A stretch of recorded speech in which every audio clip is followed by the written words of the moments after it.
Hi everyone, this is Group 58.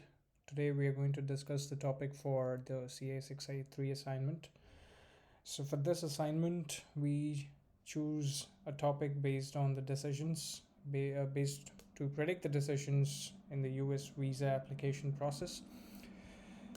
And to perform this analysis and mining and to create a model, we choose to stick with the model based on CRISP-DM.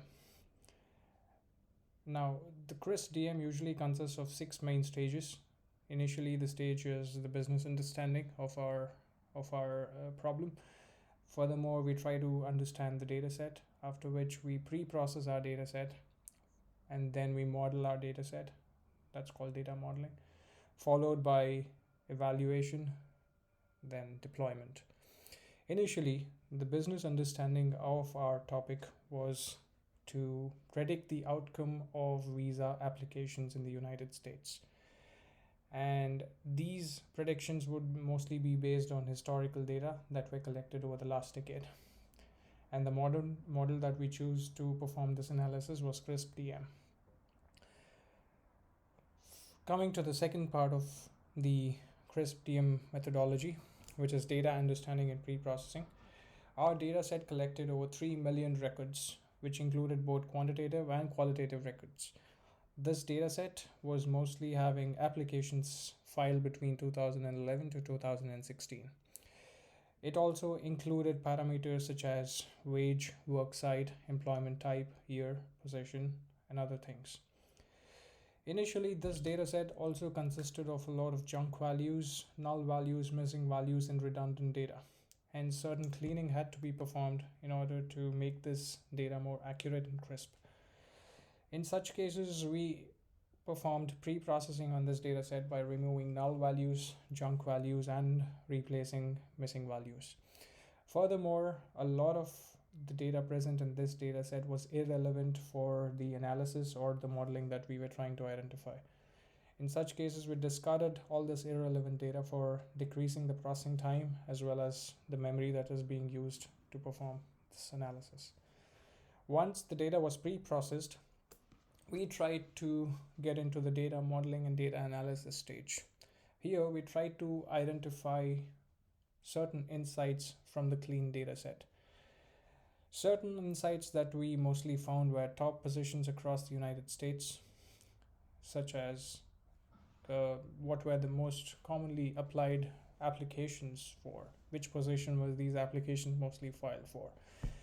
The second most common insight that we found was which organizations applied for these visas across the United States and which were the organizations that stand out in applying for these applications across the United States.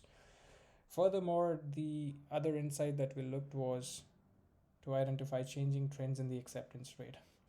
All of these things have been indicated in our report. Once these three initial analyses were performed, we tried to build a model through which we would be able to predict the outcome of the application based on the desired parameters that we take as input. Before building a model, we try to perform feature selection. This step was mostly performed to take input variables that were only relevant for our modeling. In certain scenarios, most data sets have a lot of features which are irrelevant for us.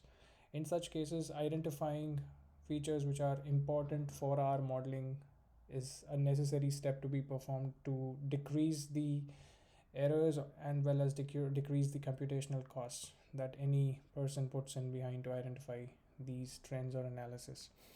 Furthermore, our data set consists of a lot of categorical data, but the machine learning algorithm that we tried to use was logistic regression, which mostly deals with quantitative values. In such cases, we had to replace this categorical data into qualitative data. For that, we use one-hot encoding.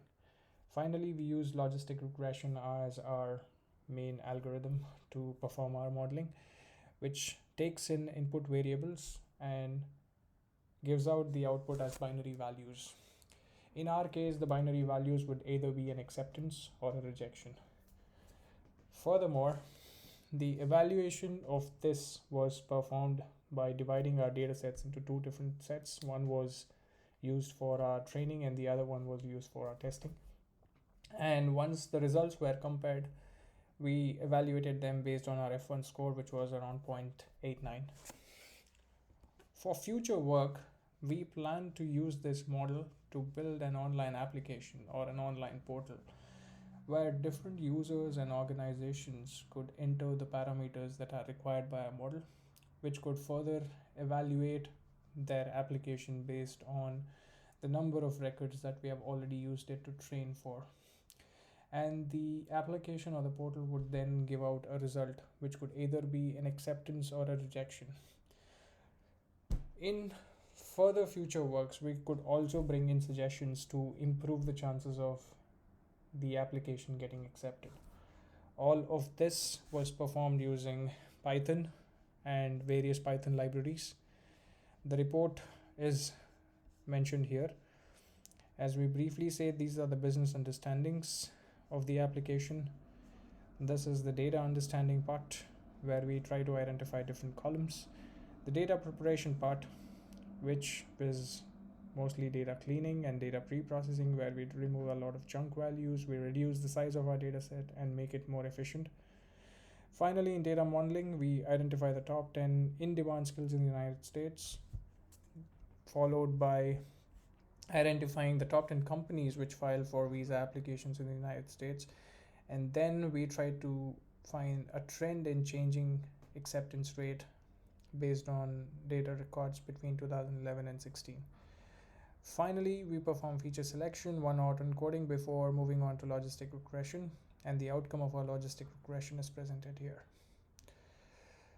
The deployment and future approach for this has been mentioned and spoken about as to how we would move forward with by enhancing this model, and also building a software where this model could be used to give a decision to the users as well as organizations so that they could make an informed decision on how they could move ahead with the application. Thank you.